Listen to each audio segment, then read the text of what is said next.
I'm not dreading an empty nest because Marilyn's in that nest with me. And it's actually healthy for our kids not to think they're the center of the world. 2/3 of marriages suffer a lack of marital satisfaction with kids. Interestingly, the other third. Welcome to the Grace Marriage Podcast. I'm Brad Rhoads. And I'm Marilyn Rhoads.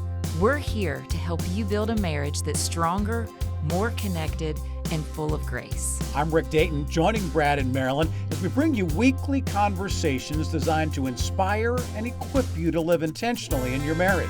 We'll share practical tips, powerful stories, and strategies to help you and your spouse grow closer and thrive together. So whether you're just starting out or have been married for years, there's always room to grow. Let's do this together. This is the Grace Marriage Podcast.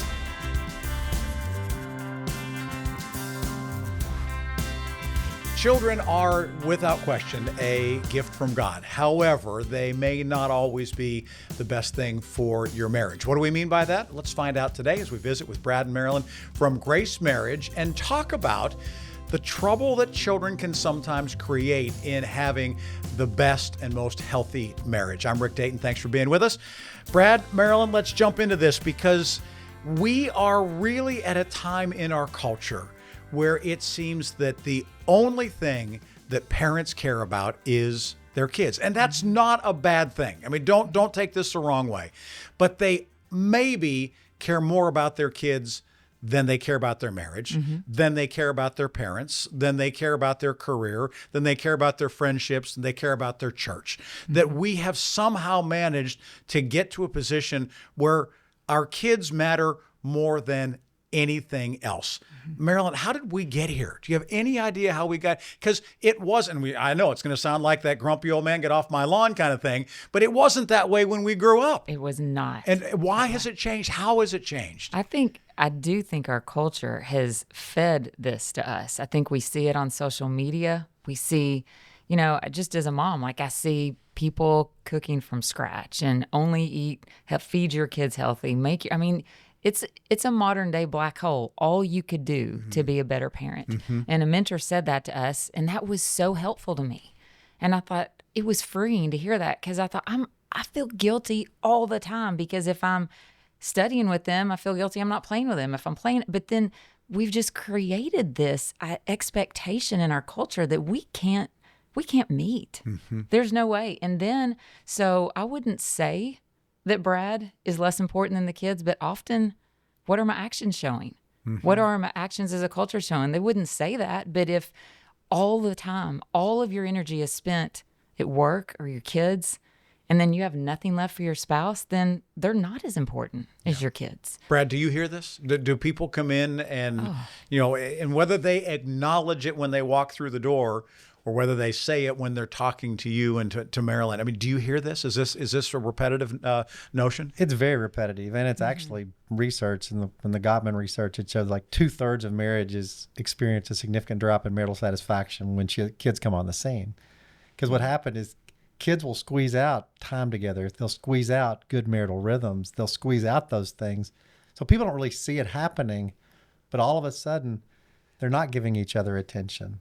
They're not being creative with one another. All their energy is going to their kids, and they're not taking time for one another, which actually hurts their marriage, hurts them as parents, and is bad for their kids. You've also got travel sports. That's a new phenomenon in the last, how many years? 20, 30 years? Right. That wasn't, when we were growing up, You played Little League, you played in the youth basketball, you played in a Catholic league or whatever it was, and that was good enough. Back then, you had to be elite to do travel sports because you had to try to find competition. Now you have to have a pulse to do travel sports. Right. Well, and the reality is that the money is not necessarily helping the kid as much as it may be helping a team organization too. Well, and it's very expensive, and the relational cost because a lot of families have more than one kid, so it divides the parents. So you'll have one parent going to one city, another to another city, one staying home holding down the fort, the other one's taking them here. It really creates a lot of chaos, and it really hurts marriage. We have 3 sons, and all 3 of them ended up playing their chosen sport through college. We were very, very fortunate in terms of being able to watch them play. And yet we made a decision when they were in high school that rather than doing the travel baseball, because all 3 of them were baseball players. I mean, there was one year that Jenny went through and she added up the number of baseball games that the 3 of them played in a year. Guesses? I can't imagine. What do you guess? 3 kids. 82. 70. 205. 205 baseball games in one calendar year because they played in the spring. They played, then in their rec league, they played in the summers, and they played, they had fall ball or whatever. And that doesn't but you count had 3 practice. kids. It doesn't count practice. Those were games. There were 205 games. And you kind of look at that and you say, what in the world are we doing? But the reality is they say, well, we want to play in college. Okay, well, that's great. But we had somebody come to us and say, don't do the travel league. They said there's this group over in Youngstown, which was an hour away, which is not close. But the reality was they would play 5 games a week in Youngstown, Ohio, and we were in Pittsburgh. We could do that. We never went to Tennessee. We didn't go to Florida. We didn't go to Mississippi. We didn't go to Missouri. How many times did we go to Tennessee for travel baseball? It gets rained out and you turn around and you go home. Well, guess what? You still drove 400 miles to Tennessee. You still spent 3 nights in a hotel to not play a single baseball game and turn around and go home. You're out. By playing in Youngstown, you knew if you got rained out, that's fine. You're going to find it was west of us. We got rained out before we even left the house. I mean, it made sense. We didn't have to run around. We still spent a lot of money on it, but not the same way that people do now. And your boys are the exception because very few kids play college athletics. Very few even get to high school teams, right? And a buddy of mine insightfully said, we've decided we're not going to sacrifice our entire life in hopes that our daughter be an above average high school soccer player. Yeah. My son, right? Props to him, but he's like 6'3", 6'4", pretty good basketball player. He said, Dad, I love basketball, but I'm not willing to give my life to it. Mm-hmm. He says, because it is now, we have created a norm in youth sports. It kind of requires a year-round deal. Yep. And we want couples to have not child-centric homes, but marriage-centric homes. Yeah. So it's like, we need to make sure that, God's order is that, marriage is important, and that's what raises the kids in God's way. So you have to make sure that core relationship is solid to serve your kids well. Well, and the result is the divorce rates are higher when kids leave the home and they're empty nesters. What's the statistic on that? I think the research is like the divorce rate for those 50 and above is doubled, 65 and above is tripled. the gray divorce is what they're calling Exactly. it, right? That people get to that point. I had heard something, and I want you to sort of rein me in if this is wrong, but that the most likely times for marriages to fail is after 3 years, after 7 years, and after 21 years. 3 years, you just decide, you know what, this isn't working. We're into it. We're just not willing to invest. We walk away. 7 years, kids have come along, right? Maybe you've been married 5 years. You got a 2-year-old. You got another one. And this is just way too hard. 21, the kids have oftentimes started to go away, and you realize we spent 21 years. We don't know each other. We don't even necessarily like each other anymore. We didn't date. We didn't do the things that we've been talking about. And that does that sound about right? Or are those numbers a little bit different now than what they used to be? It varies. I mean, I think the 21-year one would be a lot more accurate because when you have a child-centric home and then the kids leave, and that's hard, it's a difficult transition, but you don't have much of a relationship to fall back on. You're both grieving. Right. You both have a lot of change, but you really don't have a relationship to pull on. Contention and then trouble. And when the kids aren't here, in some people's minds, there's not a There's not a pick-me-up, right? Yeah, there's not a big enough reason to stay together. So, but the thing is, it's a drift. So what occurs, people get married, and life tends to get more complex, not less complex. You get a job, you have kids, the kids get into youth sports. So things get busier. Or drama or band or whatever it is. Yeah. And then you spend a little less time together. You talk a little less. And over time, you slowly drift apart. Then you find yourself in a place you never thought you would be. And you fight that drift by saying, we will prioritize our marriage above our children and above other things. And we will have a healthy, vibrant marriage that is the fuel for the health of our kids, our youth, and the atmosphere of our home. And it's actually healthy for our kids not to think they're the center of the world.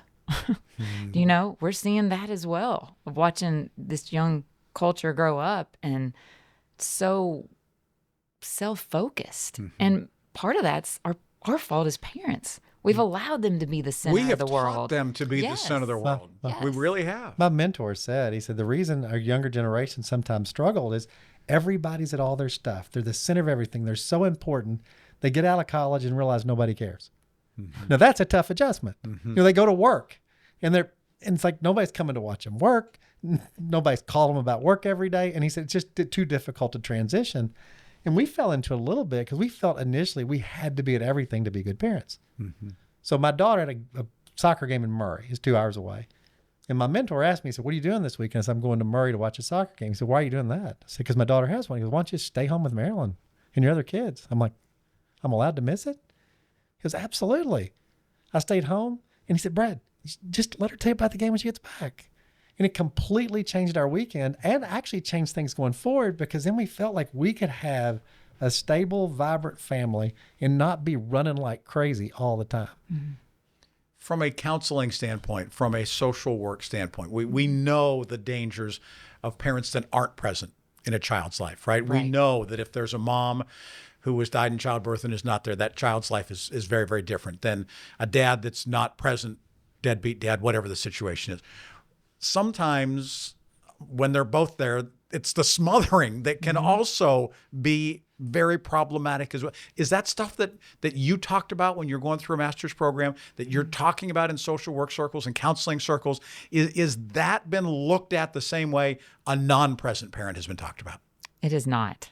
I did not see that at the time, no. I don't think we talk about this enough. And I think it's actually healthy. We want to be there, of course, for our kids and go to a lot of their things, but it is good for them to see, hey, it's okay that you can't make it to this game. We had 5 kids. If we went to everything all the time, we would have never crossed paths. Mm-hmm. And so it's important to be selfless as children. And actually, over-parenting is actually something that's more exalted than criticized. So if you're at all your parents, everything, wow, they're the best parent. Yep.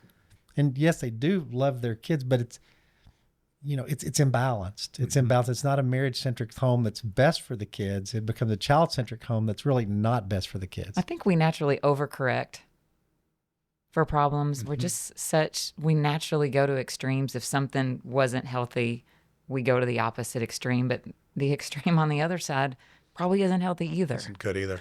I know that moderation. Some of the episodes that we had 2 early on. I think it was episodes 5 and 6 with Jameson and Annie Winston. If Edwards, excuse me. If you missed that, it's important to go back, because Jameson said something I thought was really powerful. He talked about worshiping. He's a pastor of a church, that worshiping at the altar of the church, right? That sometimes we put building a church as a pastor, they put that in a different light, that's the most important thing. How can we get more people? How can we bring more people in? How can we have more programs for them, etc.? But that idea of worshiping at an altar of a child, right? Of our kids, or of a church, or of a job, or of a certain car, or whatever it is, that is a dangerous word. I mean, that's where we're crossing the line. That's where we've gone too far. How do we remove that from our day? That we're not worshiping what our children do. We're not worshiping our children.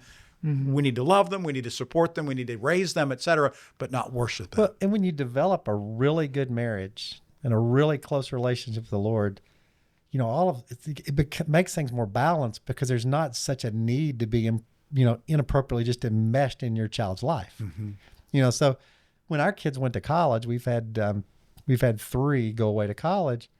It's been hard, but at the same time, it hasn't been that hard, because we have so much fun together. And we've created an atmosphere of the home. We still stay in touch. They call a lot, and that's wonderful. But I'm not dreading an empty nest, because Marilyn's in that nest with me. But if we're not investing in marriage and the kids leave, I'm gonna dread the empty nest, because it's gonna be an empty nest. And the whole house is gonna feel empty, right? Because you're so used to that distraction. But I don't think we'll miss them, but my house isn't gonna feel empty when all our kids are gone. Because there's going to be joy in life in our relationship, from dating each week, from spending time together, from having a marriage-centric, not a child-centric home. And our kids they complain about it, but they do appreciate it. I mean, they're funny. I mean, they've set our phone alarm off on a date. They complain, but I think that the security they feel in knowing that I'm crazy about their mom, and their mom likes me most of the time, it's helpful. Marilyn, is this harder for women than for men? This idea, I mean, you're the nurturer, you're the caregiver, you're the one who nursed the baby, you birthed the baby, right? I mean, so for women, is it harder for women than for men, this issue that our kids are our everything? I think in general it is. I think it's harder for me to step away than Brad to step away, for sure, with our kids. But I also think our family of origins come into play in that. So it's not always the woman, but sometimes it can be the husband can struggle with that more than the wife. I've seen it play both ways. It's a conscience issue too. Like, our first baby was colicky, and so she cried for 6 straight months. I mean, it was crazy. And we'd go on a date. Like, I couldn't wait to get away from her. And Marilyn felt terrible getting away from her. Yeah. So we'd be on a date 2 hours. Marilyn's like, we got to get back. I'm like, we got to stay as long. I mean, like, we would call the sitter and we would hear Madeline wailing in the We background. couldn't keep a sitter. They just wouldn't come back. But when we would hear Madeline wailing in the background, Marilyn's thinking we got to get home, and I'm thinking that's a reason not to go home. Yeah. So it's a whole different dynamic. A lot of it's That's when we found the family and started. a lot of it's conscience. A lot of it's the conscience piece too. I mean, Marilyn's a big nurturer.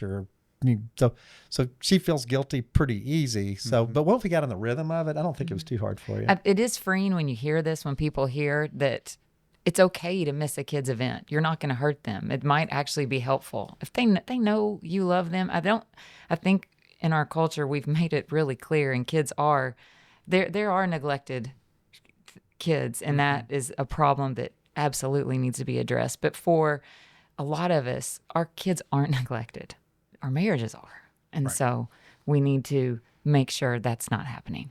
Do you all do family meetings? Do you do family meetings with the kids? We always did them on Sunday night. Around the table, we always had a family meeting. We would say that's the only time you're allowed to have your phones at the table or whatever, because calendars, we sync them all together, et cetera. And so we said, okay, on Monday, this is what we've got. On Tuesday, we're doing this. And we're not going to have dinner at home on Wednesday because mom's got choir that night. And so we're going to, whatever. That was our, do you all do that? Do you talk through things with your kids and say, this is sort of what the week looks like? And I'm not going to be able to be there because we've got date night that. I mean, I love what you do did. that? I love that you did, but we have family meetings only when our house gets so chaotic. We get mad, bring everybody in the lecture room. And that's why that's why we did them, so it didn't get. I mean, that was. Sort of I like your family meeting thing. We do a little bit. We weren't as structured. It wasn't family meetings on Sunday nights, but we did sync our calendars and we would talk about what we had for the week. Right. Yeah. We still do that a little bit, but not as ordered. And we had to, because we with 5 kids and all kinds of different things. I mean, I've gotten calls from coaches like, it's dark. Is somebody going to come get your kid? Yeah. And I said, well, yeah. Right. I'll come. What day is it? Yeah. Which kid? Yeah, exactly. Right. So as we move forward, are there pieces of advice that you can share with young parents? They've got a 2-year-old, they've got a 6-year-old. Are there things that Brad, you would say to dads, Marilyn, you would say to moms, or vice versa, that will sort of help them to put this in the right priority? What do you say? What advice do you give? Protect the asset. Like, you're the parent. You're very important. Your marriage is very important. So take care of yourself. Exercise, get sleep, date, do those things. Play the long game with your kids so they get the best of you. Mm-hmm. So like I tell people, the best thing you can do for a good mom is get her away from her kids and let her just be refreshed in relationship or whatever refreshes her. So a lot of folks, they just live fatigued. Mm-hmm. They're like, wow, I get mad at my kids. I raise my voice for my kids. I'm not a good parent. I'm not a good this. But they never get space and margin away to really settle down. And when you're overtaxed, you just, when I've raised my voice to the kids the most, it's when I've gotten overtaxed, overstimulated, and I'm fatigued. That is something that we did learn to do, is give each other breaks. And just, I wouldn't expect Brad to know I needed one. I'd be like, look, I need a breather. And we would take turns. I'd be like, hey, you go take some space. Tag team and get. So does that mean at that point you take all 5 and you just go take a run? Yes. Or even shut the door and the bathroom door and say, look, nobody can touch mom's bedroom for the next 3 hours. Period. Mm-hmm. And then you would just go read or you would sleep or whatever you wanted to do. Yeah. It's amazing what a little bit of time and space can do for your spirit and your attitude towards your spouse and your kids. Mm-hmm. It changes everything. So that is something we did learn to do for each other. Take one for the team. Take one for the team. You go. And we've taken turns. Yeah.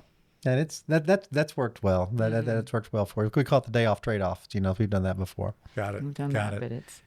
Children obviously are critically important and they can bring us great joy, but obviously they can be a wedge sometimes, right? And we just need to protect our marriages, is what I hear you saying, in order for that to be there. Remember earlier in the show, I said 2/3 of marriages suffer a lack of marital satisfaction with kids. Interestingly, the other third, I think the Gottman research showed an increase of marital satisfaction because they would continue their good marital rhythms, but bring in the joys and great kids that bring so much life and good into your life. So when you order things right, kids are an add to your marriage and family. Yeah, there's a lot of wonderful things that are out there. And if you want to know more about making a great marriage, you can do that through Grace Marriage, and we ask you to come back and join us again next week. Hey, if you've got some funny stories about things that have happened and ways that you've dealt with kids, please reach out. Go ahead and tag us on this. Let us know what's going on, and that way we can respond to you. Maybe we'll share your story on the air and let somebody else know about what happened with you. Sometimes we just got to let our kids figure it out on their own, but obviously we want to be there to be their parents at the same time. We'll see you next time around right back here on the Grace Marriage Podcast. Thank you for joining us on the Grace Marriage Podcast. We really hope you're feeling inspired to take intentional steps to grow in your marriage. If you enjoyed today's episode, please don't forget to like, subscribe, and share it with a friend. Your support helps us spread the message of grace and reach even more couples. And if you have a moment, please leave us a review. Your feedback means a lot to us and helps others discover the podcast. To learn more about how you can grow in your marriage, visit us at gracemarriage.com. Keep building stronger, grace-filled marriages. We'll see you next week on the Grace Marriage Podcast. Until then, keep growing in grace.